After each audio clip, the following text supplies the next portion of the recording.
hal yang sangat perlu diperhatikan dalam karantina bibit katak ya.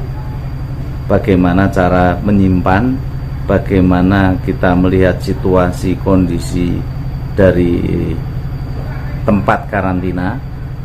Simak terus.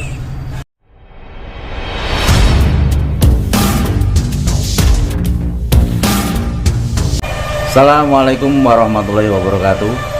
Saat ini saya di Salatiga ya. Kebetulan ini saya menengok dari bibit porang kemarin yang kita kirim. Ini kemarin pesanan dari saudara kita yang ada di Salatiga ini jumlahnya sekitar 8 kintal ya. Nah, kemarin saya dilapori untuk karantina bibit ini banyak yang busuk. Nah, ini saya mencoba untuk hari ini karena kemarin laporan ke saya untuk 8 kintal itu ada yang busuk, bilangnya 14 kilo. Nah, ini setelah kita telusuri di sini, ini sebenarnya yang busuk total itu ada sekitar 2 kilo ya, 2 kilo. Terus yang lain dalam artian belum, kemarin sempat agak ada masalah ya, jumlahnya yang ada masalah itu 14 kilo, tapi setelah ini kemarin di pelihara, dirawat dengan baik ya, ini yang 12 kilo ini sebenarnya kemungkinan tidak apa-apa. Nah, di sini ini ada satu yang di atas, terus satu yang di bawah. Nah, ini. Yang perlu saya sampaikan di sini ini ialah untuk karantina bibit ya.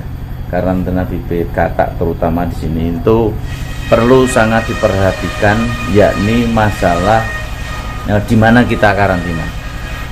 Pertama, di ketinggian berapa kita mengkarantina, karena berbeda tempat itu nanti juga akan berbeda. Nah, ini salah satu contoh yang di sini. Ini rak-rak sudah dibikin. Nah, ini yang perlu saya review ya. Mungkin bisa dilihat lebih dekat. Nah, ini untuk katak-katak yang kemarin ya. Ini yang kemarin dihitung 14 kilo. Ini agak busuk ya, agak busuk. Yang kedua yang di sini, ini yang agak parah, bilangnya kemarin. Nah, ini pada dasarnya ini kenapa terjadi kayak gini. Nah, ini kemarin saya sempat juga agak kaget ya, karena kenapa kok terjadi busuknya banyak.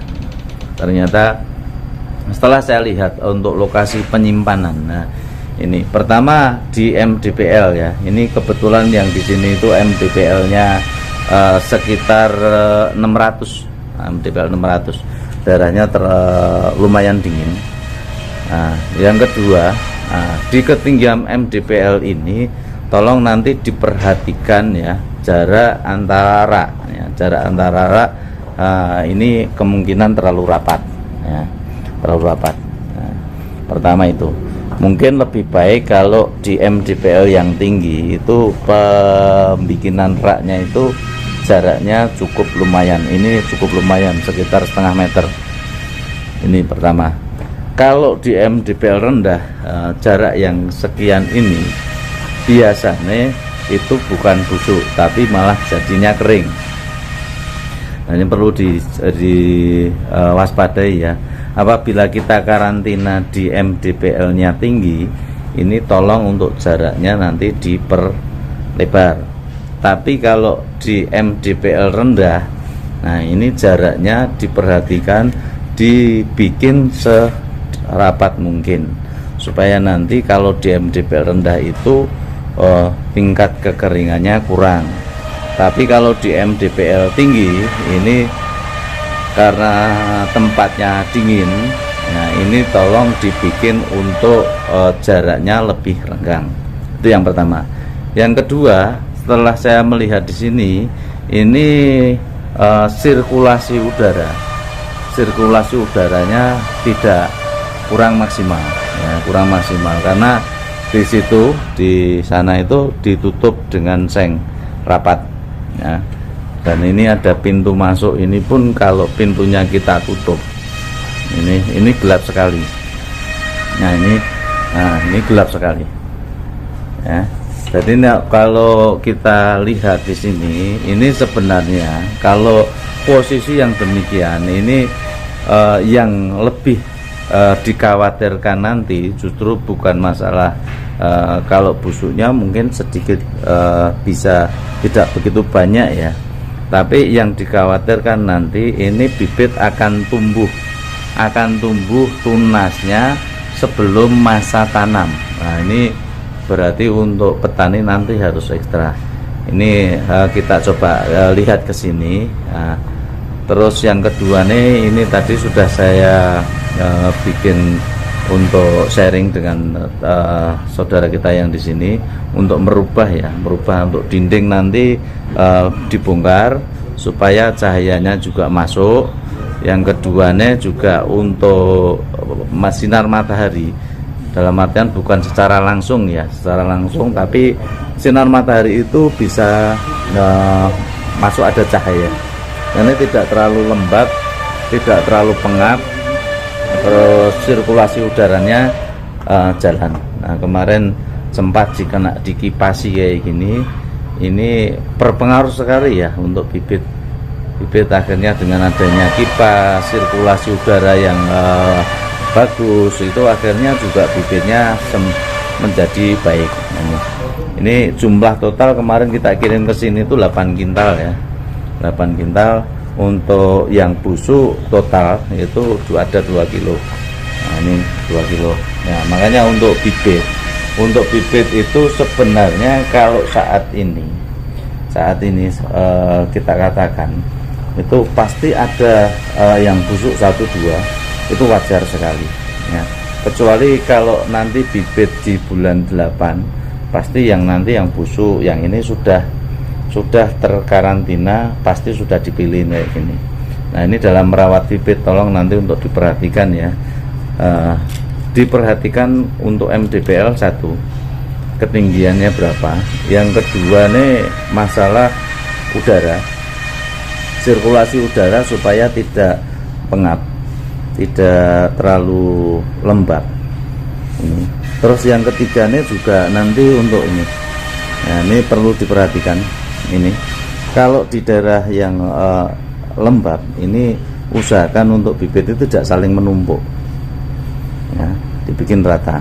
Dan ini kalau di MDPL rendah boleh saja nanti agak numpuk kayak gini, nanti supaya keringnya tidak terlalu kering.